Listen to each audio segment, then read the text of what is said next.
There are scientists and doctors who care passionately about pediatric cancer and think about pediatric brain cancer, but almost nowhere is there a center where there is that perfect synergy between the people being there and the support to allow those people to do work that nobody else can do.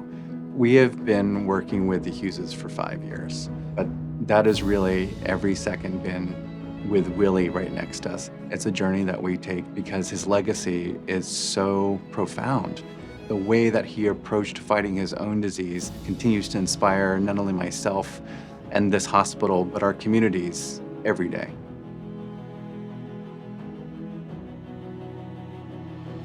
Our team here at Children's National really focus on trying to design treatments and new therapies for patients with brain tumors. Novel clinical trials allow patients to have access to therapies that were not existent 5 years ago. It gives hope being able to innovate and provide new therapeutic opportunities that have a really strong scientific rationale and background. One of my patients, Francisco, I met him last year when he was diagnosed with a DIPG. Diffuse intrinsic pontine glioma is a fatal brain tumor and is one of those ones where we haven't been able to make much of a dent in the treatment. My name is Francisco and I'm 8. It's the kind of thing that you just never, ever think that's gonna happen to you. Having your child be diagnosed with a terminal illness is just your worst nightmare. But children's, like having landed here, we have never seen doctors like this. It's been a complete game changer in how we've been going through this journey. I can't speak highly enough of how we're being treated and he's being treated here. Children's National Hospital is trying to develop CAR T-cell immunotherapy for solid and brain tumors. So being able to take a therapy that is from the discovery all the way to give it to the patient is how Children's National committed to develop cellular therapies for kids with brain tumors.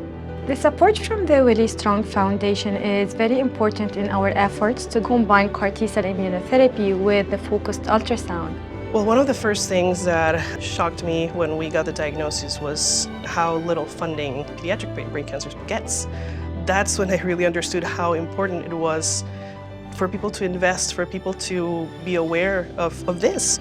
This kind of research is very inspiring because they're taking an area that hasn't seen much movement in decades, and they're really throwing a lot of resources and creativity in this area to see how we can help these particular kids that have these just devastating diagnoses.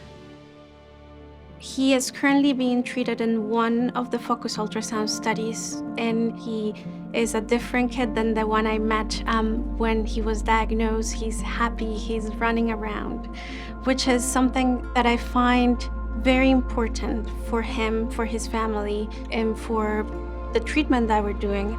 Being able to do something novel that actually has the potential to help each patient, I think is quite remarkable. It starts here at Children's National. It starts with partnering with groups like Willie Strong Foundation to bring science that we have never known about or have never used for childhood brain cancer, and then change the way that doctors everywhere treat children with brain cancers. We are so proud of this guy, and we are so grateful that we have amazing, wonderful doctors at Children's National. Thank you, Children's National. I don't often wear a white jacket, but when I do, it's this one. And if you look at the lapel, you can see Willie's name there. It's been 5 years since Willie passed. And we're so grateful for the partnership that we've had with the Willie Hughes Foundation since then. And we're hopeful that because of this partnership, that the future is going to be very different for other children with brain cancer.